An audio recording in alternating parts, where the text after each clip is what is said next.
Assalamualaikum warahmatullahi wabarakatuh.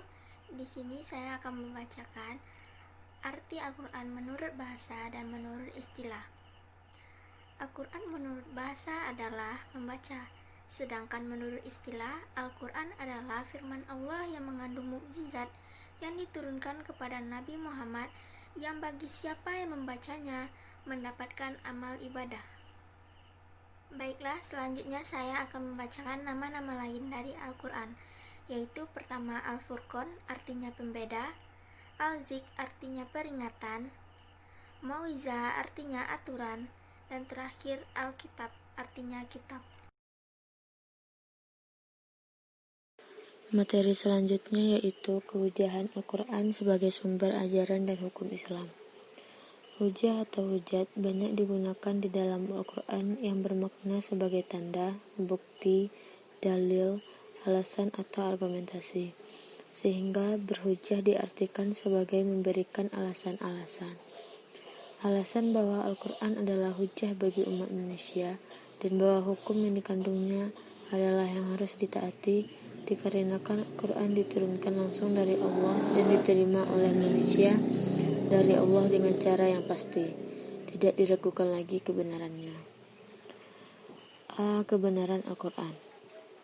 Abdul Wahab Khalaf mengatakan bahwa kehujahan Al-Quran terletak pada kebenaran dan kepastian isinya dan sedikit pun tidak ada keraguan atasnya. Dalam surat Al-Baqarah ayat 2, Allah berfirman yang menyatakan bahwa kebenaran Al-Quran itu tidak ada keraguan padanya. Maka seluruh hukum-hukum yang terkandung di dalam Al-Quran merupakan aturan-aturan Allah yang wajib diikuti oleh seluruh umat manusia sepanjang masa hidupnya.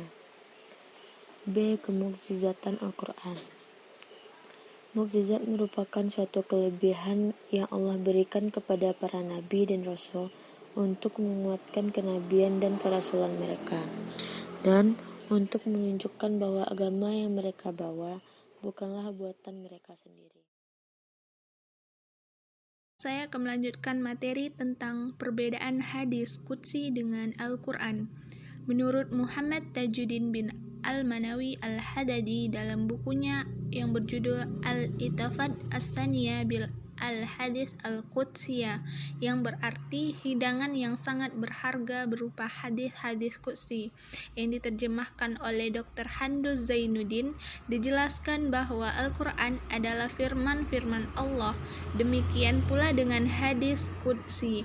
Perbedaan antara Al-Quran dengan hadis qudsi antara lain adalah sebagai berikut. Yang pertama, Al-Quran adalah firman Allah yang diwahyukan kepada Nabi Muhammad SAW dengan lafaznya yang hingga kini menjadi pembacaan umat Islam dan tetap dipertahankan bentuk kalimat aslinya.